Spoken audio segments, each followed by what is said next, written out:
Ah, bueno, sí, por favor, pueden cerrar la puerta.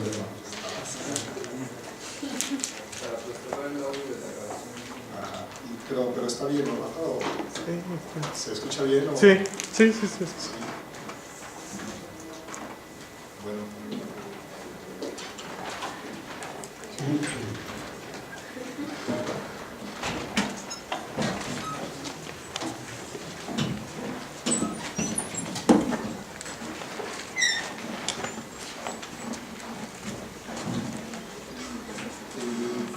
Aquí me señalaron que mis 7 puntos en realidad eran 6, ¿no? Presenté el 4. Sí, eran 6. El 4 es, en realidad, es el énfasis en el método científico. En realidad es, como estaba señalado anteriormente, pues ya se me olvidó, se me fue. Pero es entre el 4, también, ¿no? Es el énfasis en el método científico, de acuerdo a Johnson. ¿Perdón? El énfasis en el método científico. Pues es el mismo que plantea Gándara también, ¿no? El énfasis en el método científico. ¿Sí? Como cambia nuestra plática.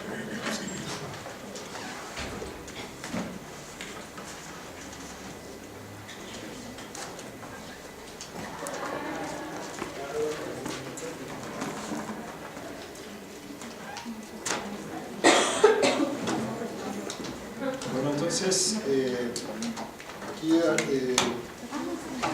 vamos bien, no hay problemas, alguna cosa que quieran declarar, que me dicen por ahora, nada. ¿No? Bueno. Entonces, bueno, ¿qué ocurría? ¿Qué ocurrió en este contexto? Ya los famosos ejemplos, la idea era tratar de dar un caso de estudio más sofisticado, pero es muy complicado por el tiempo y el formato. Entonces, uno de los ejemplos que más, los ejemplos que extrae Johnson en este libro que hay otro en realidad por ahí, es cómo este procedimiento científico se podría aplicar a la realidad. Y en realidad Johnson busca la bibliografía y estos son ejemplos reales, ¿no? Son ejemplos de proyectos que en algún momento se propusieron. Entonces, bueno, aquí la hipótesis que propone este investigador o investigadora, que no sabemos quién es, plantea que las formas estatales antiguas acostumbran a mostrar acceso diferencial a los recursos según los grupos sociales. En otras palabras, las élites tienen un mayor acceso a los bienes básicos. Esa es la que plantea, es un acceso diferencial a bienes básicos a partir de una estratificación social. O sea, primero. O sea, aquí viene lo que sería la prueba. Si yo planteo esta hipótesis, pues tiene que ser comprobable. Y entonces, obviamente hay un conocimiento previo de las condiciones a donde vamos a ir a excavar. Y en este caso, pues tienen entierros, ¿no? Entonces, en un cementerio, lo que van a hacer para comprobar es excavar, ¿no? Y analizar químicamente los huesos. Eso ya implica todo un proyecto, ¿no? Todo un conocimiento del área cultural, todo un conocimiento de cuál es la deposición. Si va a haber entierros, pues obviamente si no hay entierros, pues no puedes proponer esto. Entonces, lo que hace es que en efecto, después de analizar químicamente los huesos, los grupos jerarquizados comían más carne, ¿no? Un acceso diferenciado, por lo que se deduce en este proyecto que tenía mayor facilidad para nutrirse de mejor forma. Pues parecería todo ideal, ¿no? En realidad es un procedimiento ideal. Y la generalización, o lo que se pretendería llegar a nivel de una ley general, es que es precisamente este enunciado, que es lo que buscan, ya no es analizar el sitio por el sitio, el entierro por el entierro, sino en realidad este es el punto esencial que están buscando en este momento, ¿no? Que como ven ahí, hay un diferente acceso a los bienes básicos, que en realidad, si lo ven bien críticamente, no tiene mucha diferencia con lo que plantea como hipótesis. En realidad aquí ya es donde estamos empezando a ver los problemas, que esta hipótesis no necesariamente es tan diferente de lo que está planteando aquí, entonces está comprobando lo que está de antemano quiere comprobar de alguna forma. ¿Qué pasó con esto? Aquí viene la gran paradoja que tenemos como arqueólogos, ¿no? Se van a formular leyes y estas leyes tendrían que ser aplicables a cualquier contexto y en cualquier lugar, según el procedimiento que planteaba para este momento. Y pues ahí es donde nosotros empezamos a tener problemas y donde estos nuevos arqueólogos empezaron a ser cuestionados. Porque pues el método científico se basa en la comprobación y observación de resultados, en la formación de las leyes. Pero el gran problema que tuvieron y a lo que se enfrentaron, y que no lo señalaron únicamente sus críticos arqueólogos, lo señalaron filósofos. Hubo congresos donde los filósofos se reunieron con los arqueólogos y los filósofos fueron a decir, ¿saben qué? Mejor hagan arqueología y déjense hacer filosofía porque están muy mal. Y entonces en realidad hay textos publicados donde ciertos filósofos van a los congresos de arqueología y cuestionan el procedimiento. Y una de las cosas más que quedan más evidentes en este momento es que si ya se concebía que el registro arqueológico era un registro estático pero contemporáneo, que no reflejaba el pasado, pues ¿cómo se van a comprobar ahí las leyes, cualquier tipo de leyes, las observaciones? Eso implica un conocimiento, una imposibilidad. Johnson en realidad lo que resume es precisamente lo que hicieron estos arqueólogos de esta época, y de aquí se deriva estas ideas críticas sarcásticas de Flannery, de los arqueólogos tipo leyes, Mickey Mouse y eso, porque pues como ven, ¿no? Hipótesis muy cuadradas con resultados muy cuadrados. O sea, Johnson lo que propone, o lo que encuentra a la luz de su propio tiempo, es que en realidad lo que presiona era el mito, ¿no? El mito de la cientificidad, y en realidad a tratar de ir, como él lo llama, ¿no? Hacia la ciencia positiva, es pedirles que vayan casi detrás de un mito.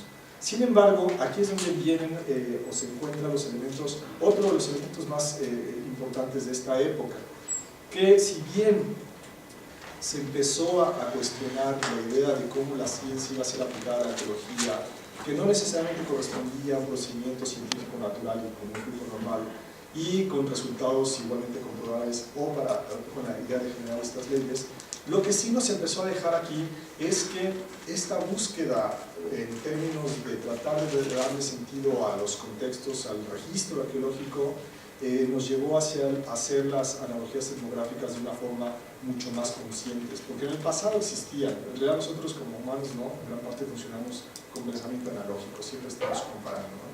Pero a nivel arqueológico existían ciertas analogías etnográficas que se habían hecho en el pasado, pero se consideraba que no era, es más como que contaminaba un poco el conocimiento arqueológico, o sea, como que era una cosa un peyorativa, no era del todo aceptado. Ellos no, ellos dicen en realidad, y el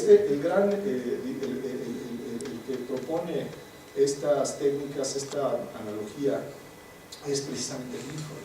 O sea, Binford en realidad lo que él es el que propone el contexto arqueológico como una cuestión del presente, y entonces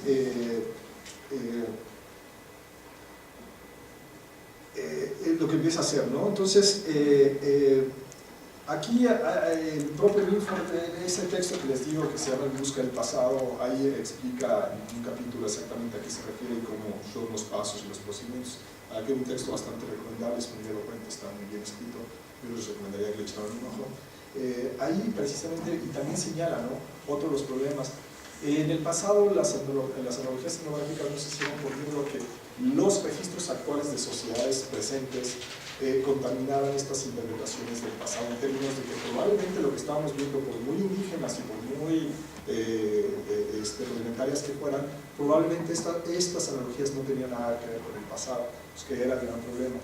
Binford trata de salvar este punto, y entonces él, a través de un método más objetivo, aquí ya en esta época, particularmente en la publicación de este libro, que ya es mucho después de las propuestas originales, él ya está más matizado, en realidad se aboca a un principio objetivo de ciencia, pero ya no abrazado del modelo hipotético del tipo, ¿no? En realidad se distancia desde los 70 de estos arqueólogos que empezaron a abusar del método hipotético deductivo, y él aquí ya es mucho más objetivo. Entonces lo que él está buscando para este momento es en realidad cómo interpretar y cómo saltar de la paradoja o de la imposibilidad que representa un registro arqueológico.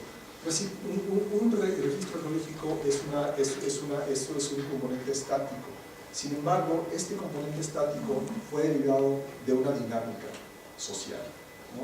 Entonces, él lo que menciona es precisamente que ahí es donde la analogía etnográfica es la que nos va a ayudar a darle sentido a lo que encontramos en el campo.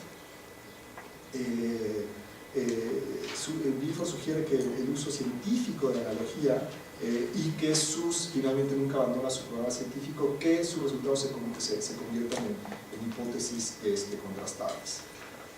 Aquí, bueno, es lo mismo, ¿no? Lo que están planteando es exactamente entender cómo este alfarero, cuáles son los mecanismos de producción de la cerámica, ¿no? El resultado, y con la idea de interpretar lo que nosotros tenemos en el registro arqueológico.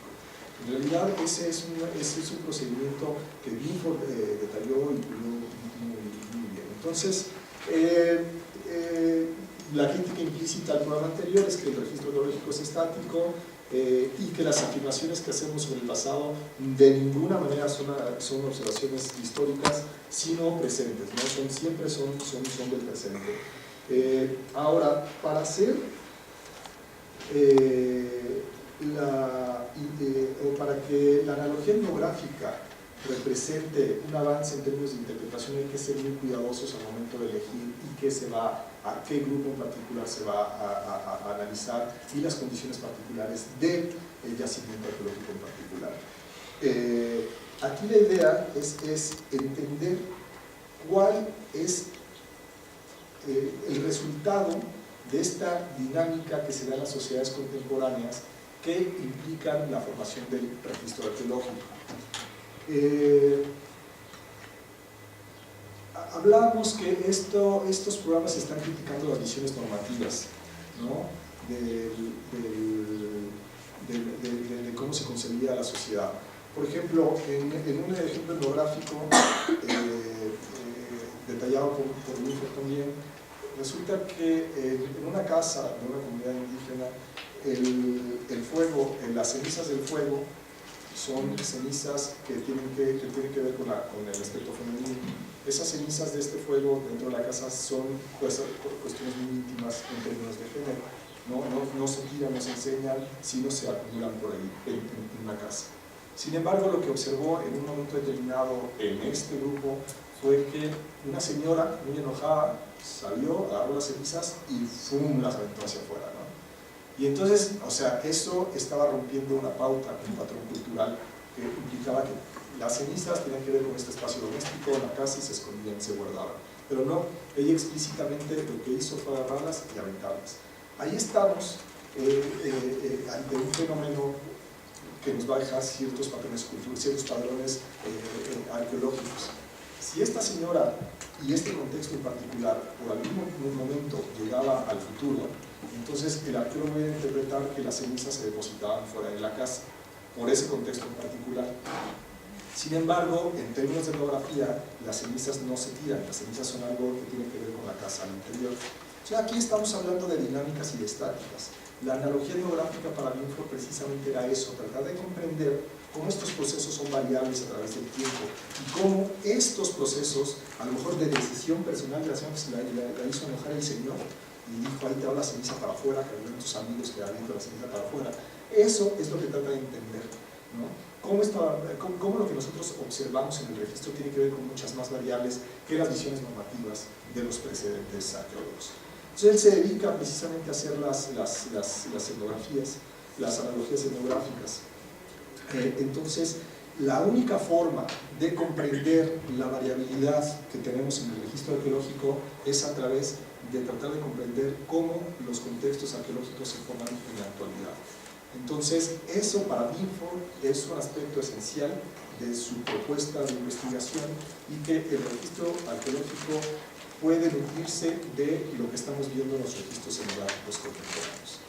Y entonces lo que plantea es un programa de largo alcance. Él estaba trabajando en unos yacimientos del Musteriense francés. Estos yacimientos están fechados como de 120.000 a 40.000 años antes del presente. Lo que él empieza su argumentación en términos de sus demografías, bueno, estos son paleolíticos, estos no son musterienses, son de aquí del suroeste norteamericano, estas puntas de proyectilas que les platicaba ayer, pero estas. Entonces él dice que nosotros los arqueólogos, o en ese periodo, a lo que te encuentras generalmente son artefactos líticos, es únicamente lo que hay, ¿no? Entre otras cosas, pero que es la materia esencial. Para observar la forma en que estos artefactos son realizados y son depositados en el contexto arqueológico, lo que hace Binford es tratar de ubicar una sociedad contemporánea en el tiempo, independientemente del lugar, que haga restos líticos. Entonces, hay un grupo en Australia que hace los instrumentos líticos, entonces se va a Australia a tratar de comprender cuáles son los procedimientos desde la extracción de material, el asqueo y lo que implica todo lo que tiene que ver con la creación de estos artefactos. Luego, este mismo, porque en el contexto que él trabaja, que es el musteriense, están representados artefactos líticos. Pero también, en ese contexto musteriense, lo que hay son restos de caribú, ¿no? O el reno, de estos huesos que él analizó en abundancia. Después, en realidad, haciendo estas analogías, revisa la etnografía que en el norte de Alaska están los esquimales, que es un grupo contemporáneo para ese momento, ¿no? En los 70, finales de los 70, que depende casi exclusivamente de la caza del reno, del caribú. Se va a Alaska a tratar de comprender y a ver cómo es este procedimiento en términos de la cacería. Pero para antes, él entiende y analiza, propone que el contexto del musteriense tiene muchas similitudes con los contextos esquimales, en realidad en ambientes más fríos, y el grupo musteriense que él trabaja abundaba en restos de este tipo de venado, de animal. Entonces, precisamente estas analogías, este análisis contextual de lo que está sucediendo tanto en el pasado como en el presente, le permite establecer ciertas analogías para tratar de comprender lo que pasó en el complejo musteriense. A la vez, se me ocurre irse, bueno, este es Binford, ¿no? Este es Binford. Entonces, también en términos de las etnografías que propone, lo que hace es, con estos esquimales, están seguirlos en los ciclos estacionales que hacen. Por ejemplo, él los sigue durante un año, en un circuito que aproximadamente son como unos 200 kilómetros. En estos 200 kilómetros lo que encuentra es que tiene durante un año, a lo menos particularmente en 1947 y 48, que hizo ese trabajo, ahí hay 11 localidades de una sola familia, que se va recorriendo un perímetro, un circuito de 200 kilómetros, que implica como 230.000 kilómetros cuadrados, una cosa así, una zona masiva. Recordemos que son recolectores, cazadores, semisedentarios. Entonces ellos se van asentando en ciertos lugares, depende de la disponibilidad de los recursos. Se mueven y otra vez de acuerdo a las estaciones del año, en un ciclo que termina, pero otras familias lo hacen también durante el paso del tiempo. Entonces otras familias esquimales también siguen este curso, y entonces empieza a hacer la ubicación de estos sitios. Entonces hay sitios que se vuelven más grandes, más chicos, son sitios estacionales de diferentes familias, pero es de un solo, en el caso que analiza, es una sola familia durante un año, que genera diferentes restos materiales de acuerdo a la ubicación espacial y al momento del año. Ahí se entra en bronca con su colega François Bordes, que estaba trabajando en los contextos del musteriense, porque él había interpretado estos contextos de una visión un poquito más normativa, desde las visiones más estructuralistas, más no tan cientificistas como él. Él había afirmado que en los contextos de Musteriense también son sociedades cazadoras-recolectoras, pero él había categorizado estos diferentes sitios como diferentes sitios realizados por diferentes grupos humanos, con diferentes etnicidades. Entonces, a este grupo correspondía un bagaje, un complejo cultural específico que no tenía el otro.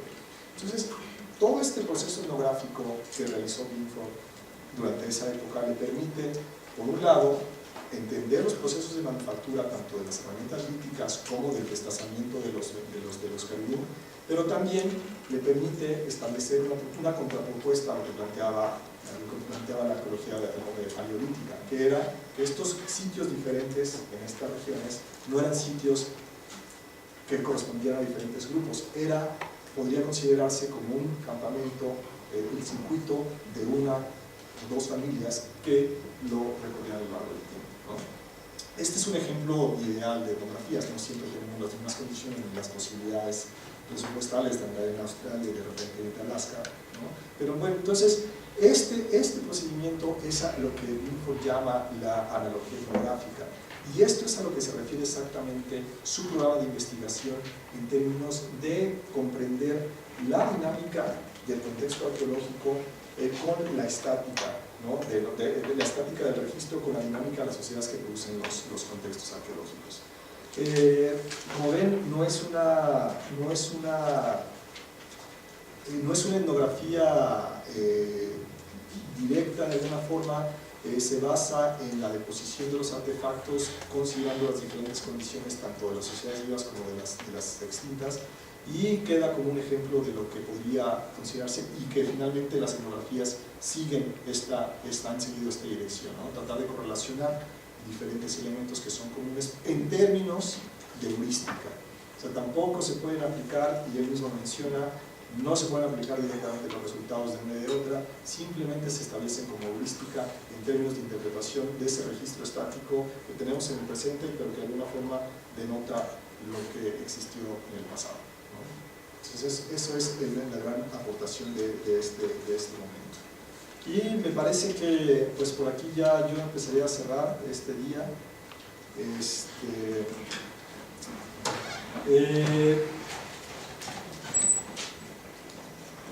Pues lo que lo que ocasionó todas estas diferentes posturas de la nueva arqueología fue que precisamente confundió los principios del método científico, y que algunos lo utilizaban únicamente como eslogan, ¿no? Para conseguir presupuestos o puestos académicos.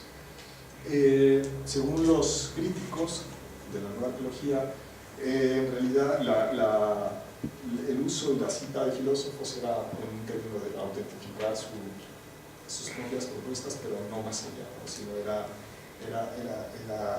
cayeron en un planteamiento tautológico de estas hipótesis no comprobadas en el pasado, y entonces se abandonó de alguna forma en esta época estos principios cientificistas.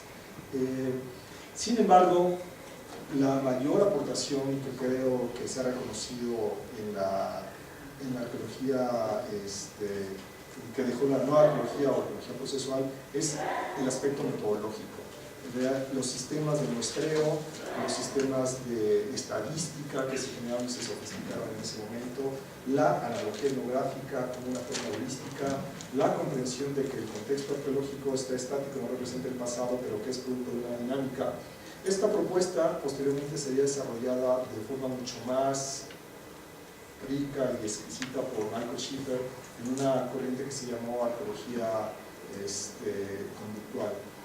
Ahí habla de los procesos de transformación en un contexto arqueológico, hay procesos naturales, hay procesos culturales, cómo van transformando. Entonces, en realidad dio pie también para la creación de nuevas propuestas que se fundamentaron en los avances que ellos hicieron. Dice Johnson que precisamente el positivismo lógico, por ahí empezó la confusión, ¿no? Desde el planteamiento del positivismo lógico.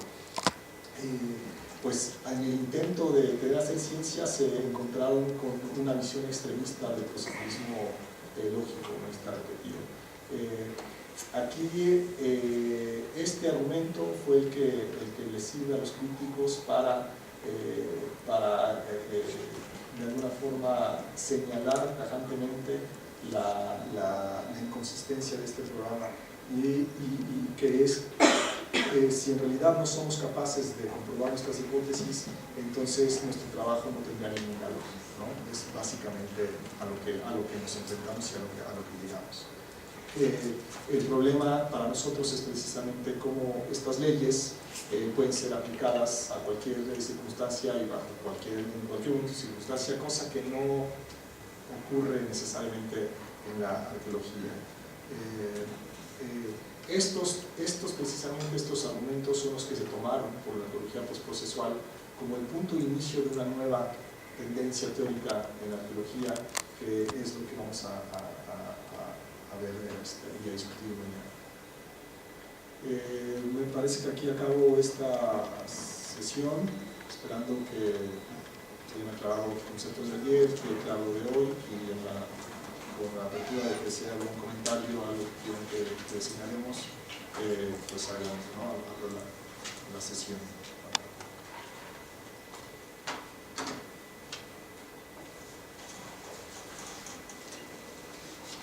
¿Puedes mencionar nuevamente los métodos que tuvieron importancia bajo este estudio? Hemos dicho analogía, muestreo, Esa es la analogía etnográfica, el muestreo estadístico, una metodología mucho más objetiva.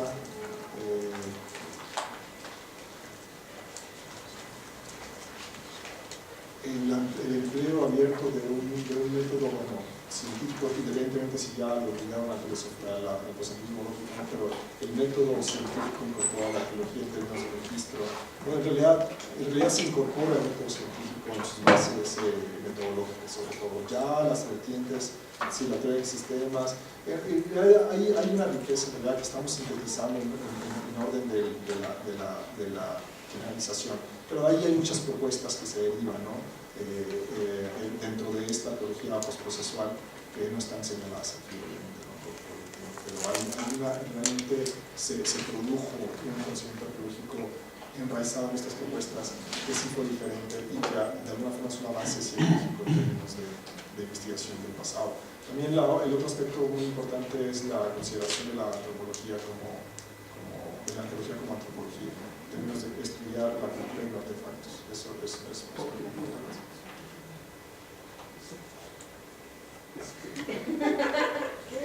Es que una de las características prácticamente de este método es una muestreo estadístico, pero una metodología también más objetiva, ¿no?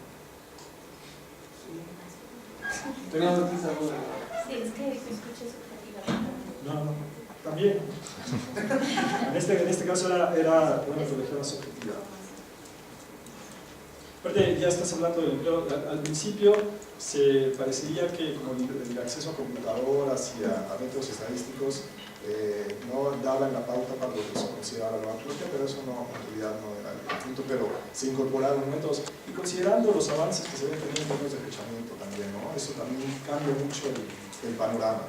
Entonces se construye una visión objetiva, que luego ya los otros dicen que no es tan objetiva, y actualmente no es tan objetiva, pero en este momento sí se plantea una metodología objetiva científicamente de los científicos. Además de que es más multidisciplinaria, ¿no? Porque es en otro país. También más perspectiva. Sí, empieza una circulación, una dinámica mucho más integradora, ¿no? A otras disciplinas solamente, claro. Sí.